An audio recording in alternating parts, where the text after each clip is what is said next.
Rusia. En una mañana en la que precisamente desde Rusia viene la noticia principal anunciada por Financial Times, en una exclusiva que está dando la vuelta al mundo a estas horas. Rusia, según el medio británico, según Financial Times, habría, fíjense en la noticia, habría desvelado documentos clasificados, el Financial Times, rusos, en los que el ejército de Putin habría buscado el ensayo, eso sí, hace 10 años, son los documentos, de armas nucleares tácticas en una etapa temprana de un conflicto importante con una potencia mundial. Fíjense si ha cambiado el mundo en 10 años, que en ese momento el impacto, el choque, el enfrentamiento era contra China. Los archivos filtrados describen que sobre todo Rusia tiene un umbral para el uso de armas nucleares tácticas que son más bajos de lo que luego Rusia ha reconocido en público. Para que se hagan una idea,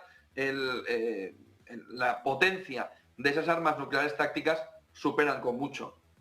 lo que sucedió en Hiroshima y en Nagasaki. Les digo que los documentos son de hace 10 años, pero la información que contiene es relevante, sobre todo porque incluye múltiples escenarios y, como les digo, refleja un umbral bajo de Rusia para hacer un movimiento que pueda acabar con el uso de armas nucleares. No es menor, sobre todo si vemos, dice el director del centro KGB Rusia-Eurasia en Berlín, que esta es la primera vez que en un documento se ve de una manera clara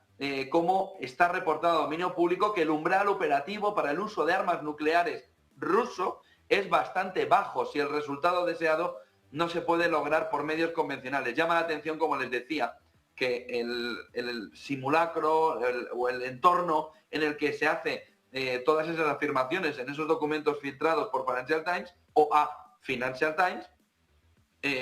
viene sobre todo por un choque con China, que en los últimos años ya se pueden imaginar que ha profundizado y mucho la relación, y en los últimos 10 años también ha ido avanzando. Les digo, son de los últimos de hace 10 años, de tal manera que 10 años o más se ve una fotografía que es diferente a lo que hoy se pudiera esperar, sobre todo en materia de relaciones rusa con el conjunto, con el resto del mundo, sobre todo porque el principal enemigo en ese momento o el principal riesgo que veía Rusia hoy no parece que sea uno de sus principales riesgos frente a la OTAN o frente a Estados Unidos. Llama la atención otra cuestión clave. Rusia dice que atacaría siempre que viera un movimiento que estuviese, por ejemplo, cita la destrucción del 20% de los submarinos de misiles balísticos estratégicos de Rusia, o el 30% de sus submarinos de ataque de propulsión nuclear, 3 o más cruceros, 3 aeródromos o un golpe simultáneo en los centros de mando, tanto costeros principales como de reserva. Y hace una distinción muy clara. Lo que plantea es el uso de armas que, por ejemplo, para que se hagan una idea, nunca llegarían a Estados Unidos, tácticas, sino que atacarían, por ejemplo, o países OTAN cercanos en Europa o una situación un poco más cercana. China ya ha hablado,